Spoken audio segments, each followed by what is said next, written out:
Hello, my name is Verah Atieno, and I wanted to share with you a little bit of my experience growing up as a girl and now to a mature woman at the moment.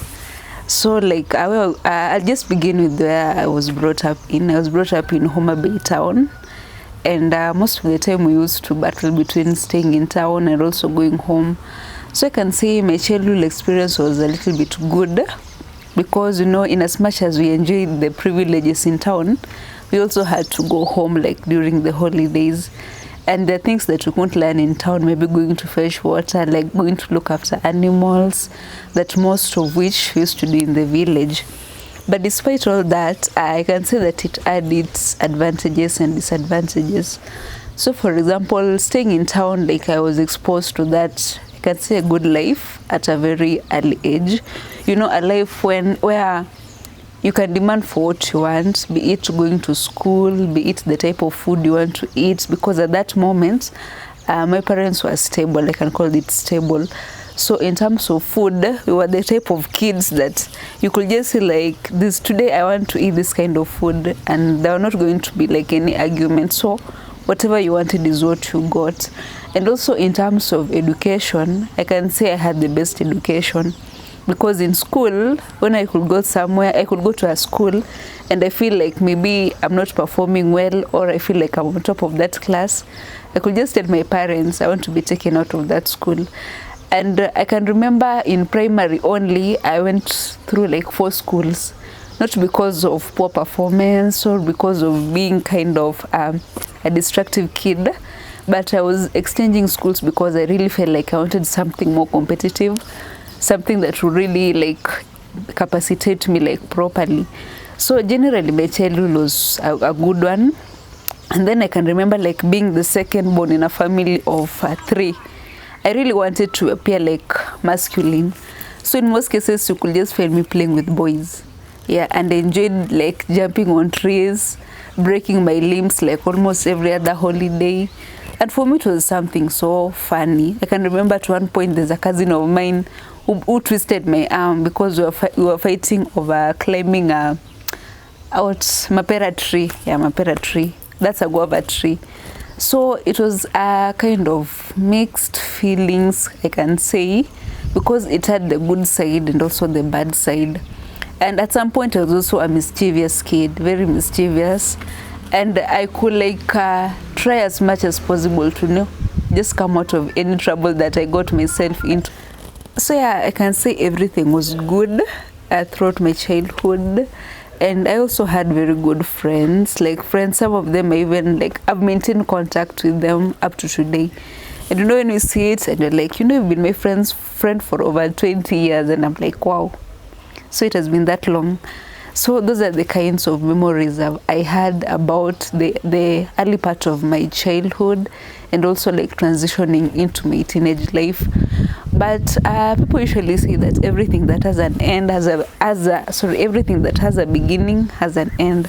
So I really don't consider it like an end, but I can say that it was a point of transition, because I was used to the soft life, and all of a sudden I now got into the tough life. That was like 14 years ago, that is in 2009, when I can say my parents went different ways.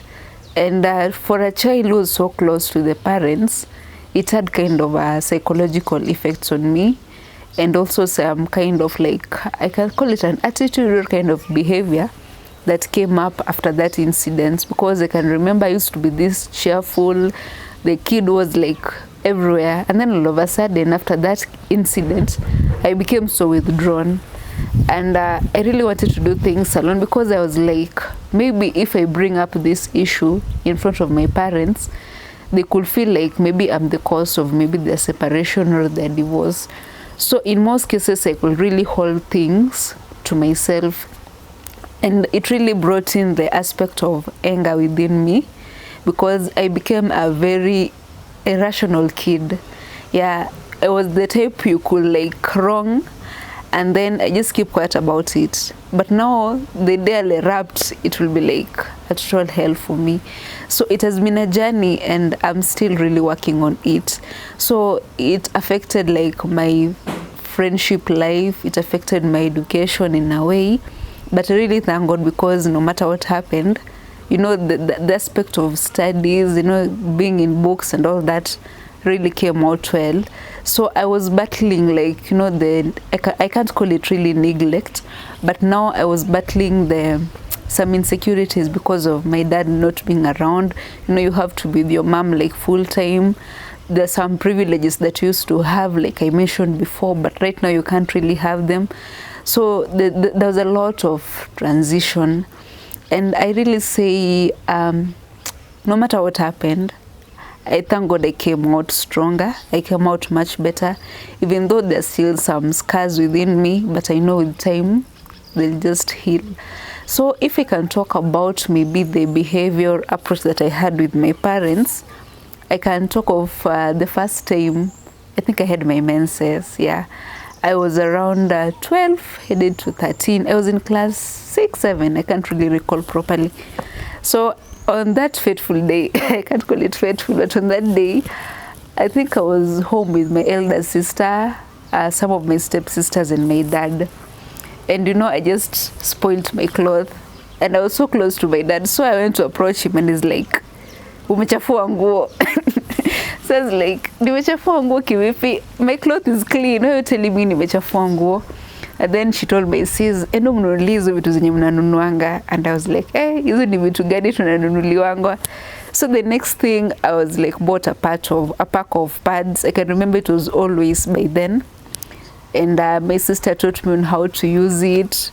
So she was like, don't be tensed. These are things that happen to girls, and you just get used to it. So I can remember, like, after having the first period, it took like some time, maybe around 2 months before I had the second one.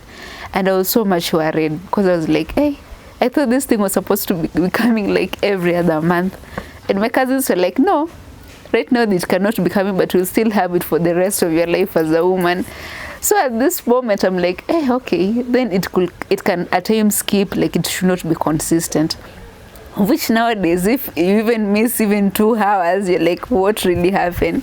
So I really got to know that the other part of menstrual health management.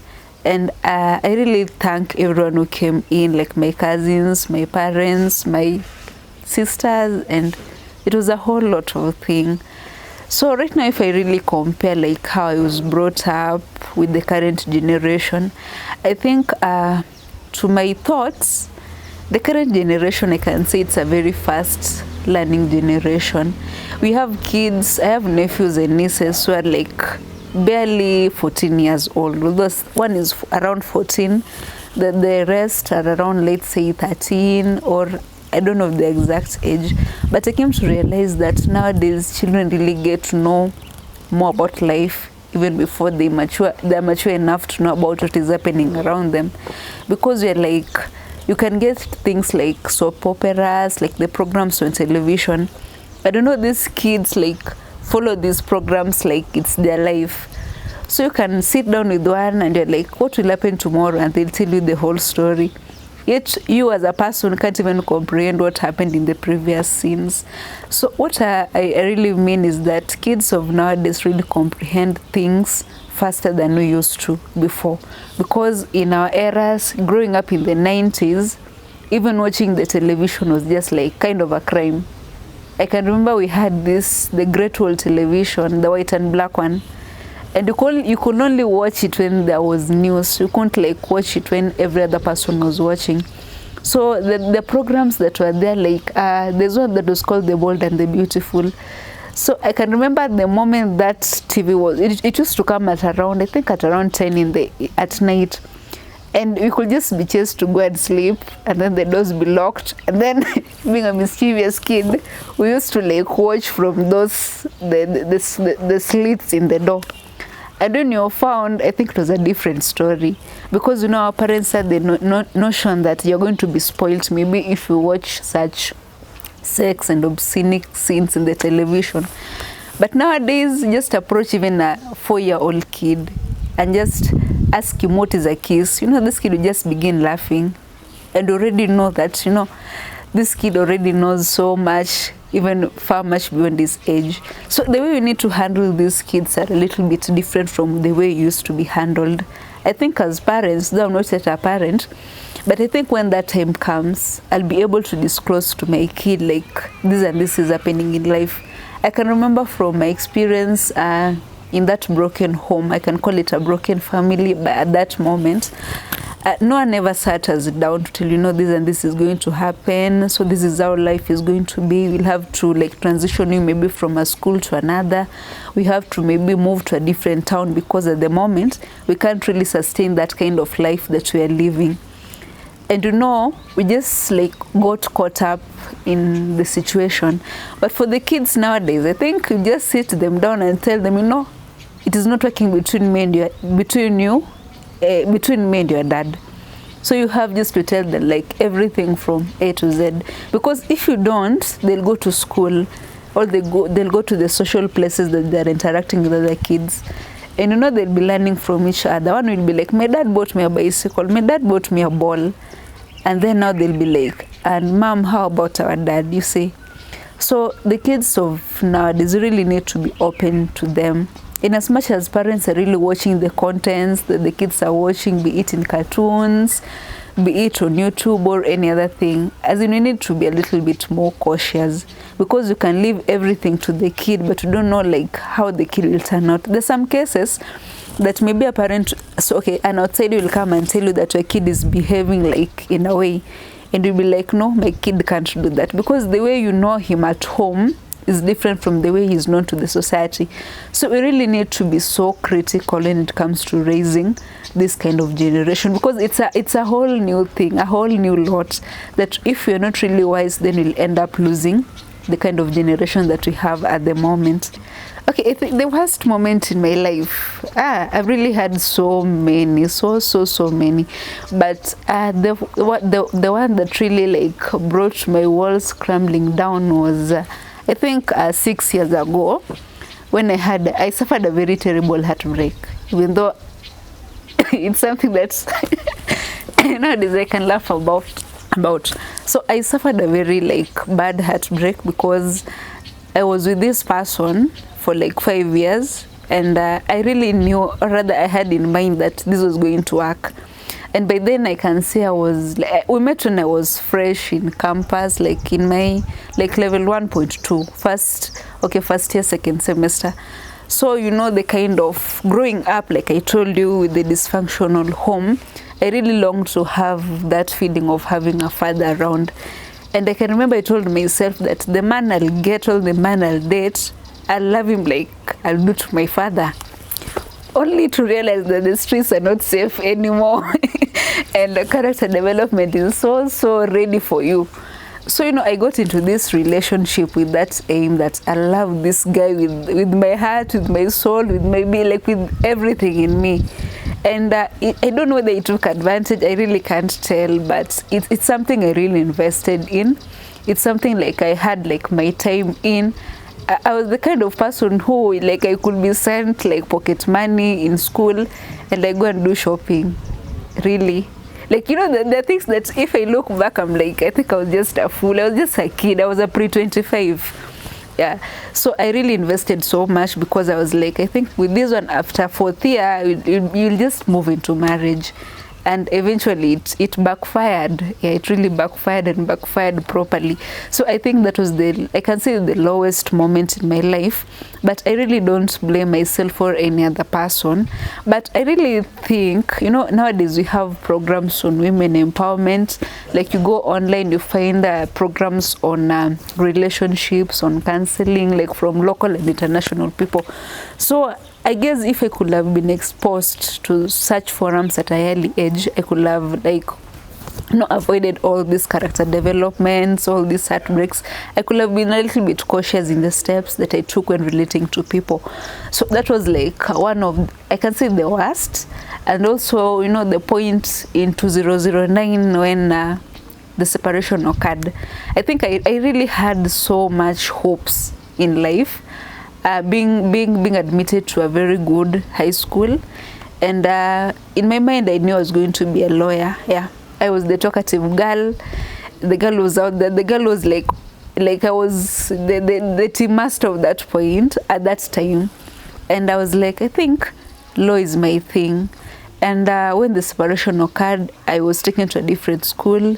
I had to do like different subjects than the ones I was doing. You know, even adapting to that new environment was a little bit difficult. So I really felt like I was not going to achieve like my goals. And even when my results came after Form 4, I was like, supposing I was kept into a different school, or rather the school I was first admitted into, I could have even performed much better. And I even had wrangles with my mom because I was like, no, these are not my results. But either way, I came to accept that that had already happened. Yeah, it's already history.